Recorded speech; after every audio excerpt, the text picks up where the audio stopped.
So good day to all my friends, subscribers and viewers. Now we have another listing, guys, no? This is 2.7 hectares or 27,000 square meters. It's a titled property. Located here in Barangay Uwak, Bilar, Bohol. Approximately 3 kilometers from National Highway. For example, from National Highway, around 2 kilometers, then turn, there is a street, another barangay, around 1 kilometer. So this is the, as you can see, this black big flat terrain. This is not the one we are selling. So you can see there is a barangay road, and the one we are selling is this one, no, the elevated one. So we can proceed here, no. So that's the price is 100 pesos per square meter. Barato kayo, guys. So as you can see, the environment is really cool because we are surrounded by trees, many trees. So no, are sir,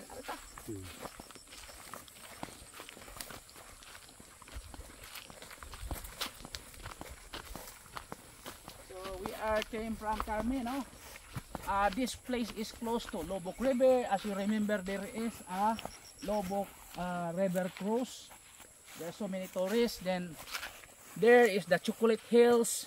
So many tourists in.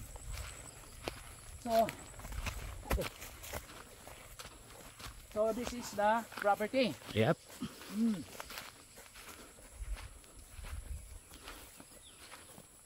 So this is the property, guys. This is like a secret heaven, no? Secret to ni, guys. Dili ta makitaan dire. If you are going to have a farming here like that, no? Goat farming, cow farming, chicken farm, piggery or poultry, you can do it here, no? It's really very nice location, guys. As you can see, it's really surrounded by trees. Then right now it's already 5 PM in the afternoon, a little bit cool. So malamig ang location natin, maganda ang environment. Then water, the water is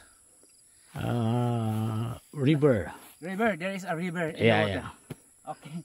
And I then, don't see any river. There's a river, sir? Yeah, at the back of this mountain. At the back of this mountain. Yeah, that one is part of the land also. That one, the trees. The one speaking is the owner, no? They are the one, no? Yeah, that one. At the back of this one is part of the land also. If you want to destroy the mountain, so if you can plat that one also. Flatten. We can flatten, no? But actually, most foreigners, no, they are not going to eradicate or taken out the trees because they like also. So it's up to us, no, how to develop, as long as this property is good with a titled heirs. Ang mo pirma, heirs, the one will sign the documents. Then if you are interested, just contact me and please subscribe our YouTube channel. It has already a road right of way going to the property. So for more informations, you know, guys, from Tagbilaran City is more or less around less than an hour. Then from Panglao Island is almost like that.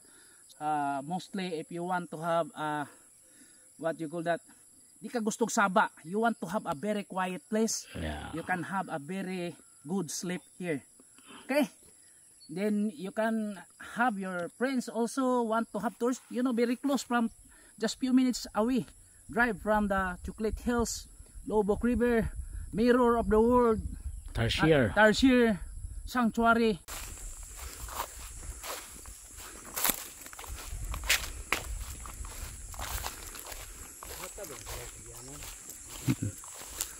Gwapo man yuta. Ito pa gani dito.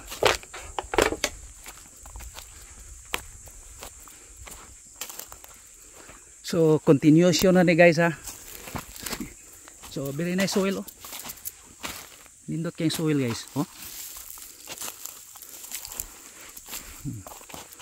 So after here we go to the back portion of the property. So here comes the back portion of so the this property. is part of the property. then it has already a barangay road, meaning the property is along barangay road. So this one is the, although this flat terrain, then going uphill is part of the property. So meaning again, our property for sale is along barangay road, but newly open barangay road. So that is the situation, guys, no? There is also a creek or river onwards. So sa unahan pa napay sapa dito, but I did not go there anymore.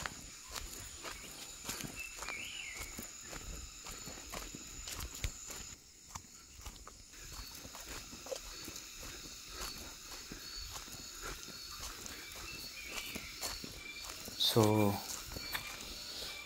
this is also this is already a barangay road but not yet developed. Wala pa ma-develop, pero it is already open.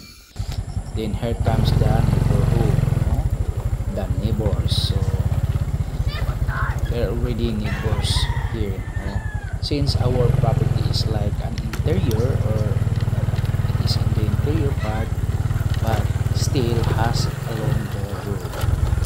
So there are already neighbors.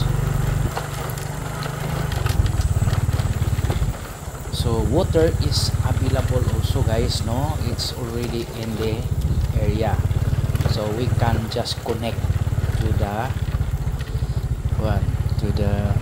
property, because they have already a water line connection. Signal, there is also a signal of the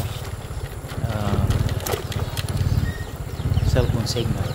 So this is the neighborhood. So this is like outside of the property. So just on the neighbor, but because we are in the interior, no? Interior part. Again, for inquiries, just contact me and please subscribe our YouTube channel. And if you have properties for sale, just submit it to us. Okay? I will help you sell your property. Then now we really confirm that there is a water, so we tried. So tiningnan ko, guys. Okay, this can be the roadway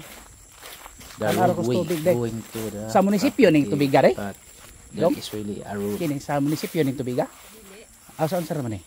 Ganda niya ng sentro sa uwak. So nagbayad mo ani? Oo. So na tubig yun.